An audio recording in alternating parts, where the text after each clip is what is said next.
आपण मैंने chicken biryani mutton biryani तो बहुत खाई आउ एटा हूँ फिश बिरियानी सी पुणी टी अलग ढंगरे एटा मु बनी माछ मुंडरे जोटा कि यार अनोखी टेस्ट आउ यार पूरा स्वाद पूरा लाजवाब। आपण मैंने जदि थरे यही रेसिपी की ट्राए करेंगे ताल ये रेसिपी दीवाना हो।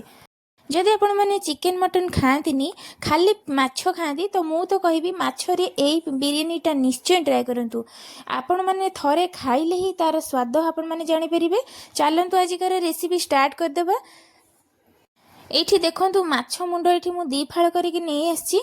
भाकुर माछर मुंडा से बड़ अच्छी पूरा मुंडर आपण मैंने जब बिरियानी करने को चाहते एमती गोटे बड़ मुंड नहीं जाए जहाद्वारा कि एमती भल माने बिरियानी टेस्ट टी भल आसो खाइबा। तो एक मुझे लुण हलदी दे गोल देती एथर चलतु भाजवा। तो माछटा को ये भाजीदबा आउ ये बेसी कड़ा करके माछ को भाजबेनी पूरा माने जेतिक आमर दरकार भाजवा सेमती आम भाजीदबा बेसी लाल करवानी। बेसी लाल कले बिरियानी जो माछटा दबा सेटा से टाण हो खाइबापी एत भल लगे से अल्प लाल कर भाजवा। ये दीटा जाक मुंड मु भाजी सारे तो ये भजा गले देखूँ केमती कलर आथरक बिरियानी चाउल को पकईदेवा। मुझे पानीटा बसई देती पानी फुटिला आ पानी भी मुझे किसी मसला ऐड करूनी। आपण मानक जदि पसंद ताले आपण माने एठी गोटा गरम मसला जमती दिया हुए बिरियानी रे आपण माने ठीक सही परि दे परिबो। मु एठी केवल देछि लुण आउ टिके घिओ एथि पई देथिली भातटा टिके झरझर होबा पई। मु एठी चाउल को 2 घंटा पूर्व भिजेकी रखिथिली जहा फल टिके जमती चाउलटा शीघ्र हो जिवो सेथि पई। एठी भातटा हे गेलानी मु एठी भात को बेसी समय फुटेनी 2-3 फुटण फुटे बंद कर देथिली। एथरे भातटा को आमे गाली देबा। भातटा गाली सारा पर आपड़ से ढंकाटा को तार कभरटा को काढ़ीदेवे जमती कि भातटा ठंडा हो गले झरझर हो।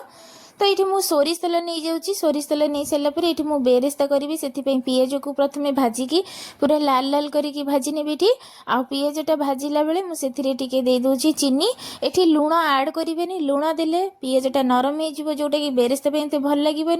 ये टिके चीनी ऐड करदे देखिए बेरेस्ता करने चीनीटा ही बहुत साहाय्य कर जमती लाल भी हम सेमती पिजटा पूरा क्रिस्पी आनिब। आ ये पूरा पिज को पूरा भल भाव में लाल लाल कर दूची।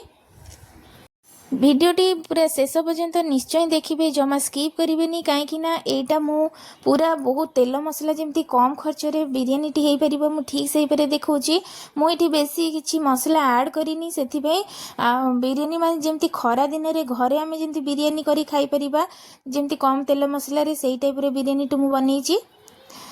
जो मैंने भी तेल मसला बेसी खाती से भी रेसिपीटा बहुत परफेक्ट हम। रेसिपीटा निश्चय लास्ट पर्यंत देखिए। बेरेस्ताटा ये भजा हो गलानी एमती पूरा कलर आसला पर्यंत भाजी थी। एथरक काढ़ीदेवा काढ़ी सारापर से तेल ही मु सब मसला इने कसबी। मसला मु अल्प माने गोटा गरम मसला देती जमती कि बड़ अलैच डालचीनी गुजुराती ये सब देती आपण मानकर इच्छा आपण मैंने आउ जहाँ ऐड करेंगे। तो ये कौन करेंगे दे सारापर पिज को टिके भाजीदेवा। पिज को अल्प माने बेसी लाल करबानी टिके क्रंची भाग थी से भाया आम कौन भाजीदेवा। पिजटा ये अल्प भाजी गला से मुझे दूची ये पिज रसुण अदा को मु पेस्ट कर रखी से दे दूची मु आ मसलाटा पूरा अल्प दे सारापर भल भाव टिके कषिदेवा जमती कि मसलू तेल छाड़ी से मु अल्प टिके पानी ऐड करके मुझे मीडियम टू लो रे कसुची मसलाटा को कषाला से नीतिदिनिया मसला जमती मसलार सांग साथी सब आम देदेबा। हलदी लुण आउ लंका पाउडर ये टिके कलर आने मुझे देती काश्मीरी रेड चिली ये ऑप्शनल अच्छे आपण मैंने चाहिए देवे न चाहिए भी आप न दे पारती। यहाँ को देकी टिके कषिदेवा कषि सारापर पुणी आउ टिके पानी देकी कवर कर छाड़देवा पूरा मीडियम फ्लेम रे आम कषिबा। कषि सारापर टिके जमती मसलू तेल छाड़ी आसो तापर बाकी आम मसला देवा। तेल छाड़ी गलानी मसलू तो एबे देदेबा दही। दही की कौन करवा ना आम प्रथम जिते बड़े बिरियानी करवा सब ध्यान रखिए दहीटा जमी फ्रेश ने फ्रेश दही ने बिरियानी स्वादटा भल आसो। तो ये मुझे दहीटा को भल भाव पूरा फेंटिकी नहीं जाइली। दहीटा देलापर सांगे सांगे अल्प टिके पानी देदेबा ना दहीटा पूरा छिंडीज जहाँफल कि मसलार स्वाद एत भल आसबनी। मसला को टिके गोलईदेवा आउ जिते दही देवे से पूरा मीडियम फ्लेम रे पूरा रखिए जमती दहीटा जमती छिंडी न जीव। तो ये तापर मुझे अल्प बेरेस्ता दूसरी पिज जो भाजिक रखी से देदेली एवं तापर ये मु बिरियानी मसला ऐड करुँची एसबू को देकी पुणी भल भाव कषा आउ एठी मु टिके पानी टिके अधिक करके देइछि काहेकि ना मु एठी माछ मुंडटा जेहेतु ऐड करी माछ मुंडटा जेते कषि हेबो टिके पानी रे तापर जे कि भल लागिवो खाइबा पई कहीं ये अल्प माछ भजा होता बेसी लाल करी भीतर पट मछटा भल भजा ही नाला से मसलार टी प्रथम आम मछटा को कषिले जा टेस्ट जी भल आसो बास्नाटा भल हम मुझे माछ मुंडटा जेहेतु बड़ बड़ सैज्रे अच्छी मुझे कौन कर हेमदस्तार पूरा छेचिकी खंड खंड कर देती तो देखो ये तेल छाड़ी आसला मसलू से मछटा को आड करदे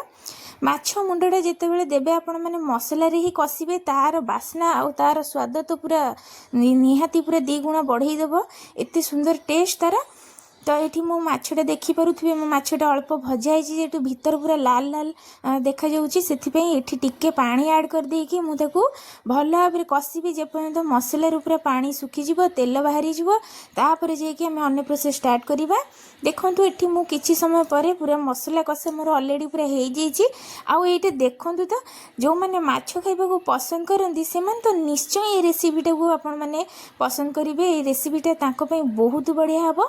तो यहीटा को किए देखिकी कहब कि यहाँ माछ मुंडर पीस बोली पूरा चिकेन मटन परी पीस लगुच ना तो हठात कर जानी होनी जे यहाँ माछ पीस बोली किंतु यहाँ तो माछ पीस आ कौन करहब कि से तो माछ पीस तो सीटा मटन हो पारबनी तो ये कौन कले माछ से पूरा तरकारीटा बंद कर देती बेसी या सुखा सुखा करवानी तो ये मुझे कौन कहना प्रथम टे घी ऐड करदेली ये माने जो जगार मुझे भात करी से काढ़ी मुझे घी मारदे आईटी एतिक ही घी मुझे ऐड करी बेसी ऐड करनी आपण मैंने चाहिए भी पचर आपने घी देदे पारे लास्ट रे मुझे एतिक कर प्रथम लेयर गोटे मुझे भात दे दूँगी तले लगिज से मसलाटा मुझे आग भात देदेली भात दे सारापर ये मुझे दूची माछ मुंड तरकारी जो करी से दे दूची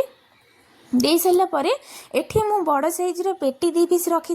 भजा माछ से मुझे दूची जो मैंने माछ खाईपर काढ़ी से देवे जदि यहाँ माछटा ऑप्शनल अच्छी आपड़ चाहिए भी दे पारे किंतु माछटा टिके देले खाइला बेलू टिके भल लगिवो सेथिपई आउ एठी मु एक्स्ट्रा टिके अंडा ऐड करिछि जदि आपण मानकु अंडा आपण माने देबेनी तले एठी स्किप कर देबे एटा ऑप्शनल अच्छी ये अल्प टिके मु बिरियानी मसला ऐड कर दूची टिके केवड़ा पानी ऐड कर देली तापर ये फूड कलर दे देली टिके बेरेस्ता आउ टिके पुदीना पत्र दे सारा पर पुणी टिके सिथरे माछ दे सारा पर आउ टिके भल कि भात लेयर दे देली दे सारा पर ये दे दूची मु पुदीना पत्र तापर ये पुणी आउ थे बेरेस्ता यूज करची दे सारा पर एठी मु दे दूची तापर फूड कलर आपण पाखे जेकोसी फूड कलर थी आपण मैंने ऐड कर दे परिबे तो तापर फूड कलर दे सारा पर सबू पूरा देदेबा पुणी ए केवड़ा पानी देदेबा जमी टी बिरियानी फ्लेवर आने केवड़ा पानी तो निहाती दरकार मुझे रोज वाटर यूज करूनी जदि आपण मैंने यूज करें तो भल कथा तो ये सब दे सारा पर आपको भल भाव पूरा स्टीम करने को छाड़ीदेवा पूरा 15 मिनिट कि 20 मिनिट कहीं ये भातटा पूरा परफेक्ट हो नाला अधा दर फुटा भात थिला तो ये स्टीम रे ही से बढ़िया हो तो ये मुझे स्टीम दे सारा पर देखूँ तार पूरा फाइनल लुकटा किपरि आसी देखो ये पूरा रेडी हो जाइए पूरा माछ माने फिश बिरियानीटा आउ एते सुंदर टेस्ट आ कलरटा टिके देखुछन तो केते सुंदर कलर पूरा तार आसी पूरा जेमती दुकान रे कलर सब आसी पूरा बिरियानी कलर ठीक से परी आ जेहेतु टिके केवड़ा पानी ऐड करिछि सेति तो बिरियानी रो बास्ना पूरा घर महकी दउथिला एते सुंदर बास्ना आ एठी देखंतु अंडाटा पूरा पूरा बढ़िया पूरा कलर भी चली आसी आशा करुँची आजिकार यही भिडटी आपण मानक खूब भल लगी गरमा गरम पूरा फिश बिरियानी आमर प्रस्तुत हो जाइए ये भिडटी जदि आपण मानक भल लगुए भिडटी छोट लाइक निश्चय करदे सांग मानक पाखक सेयार निश्चय करदे जदि ये रेसिपीटा आपण मानक भल लगुए कमेंट मध्य निश्चय जनइबे ता सहित जदि एपर्यंत मो चैनल नुआ अच्छा सब्सक्राइब करना शीघ्र शीघ्र फटाफट जाकि चैनल को सब्सक्राइब कर दिंतु मु जो नुआ नुआ रेसिपी छेड़बी आपण मैंने सर्वप्रथम देखिपारे तो आजिकार वीडियो मु एठी शेष करूँ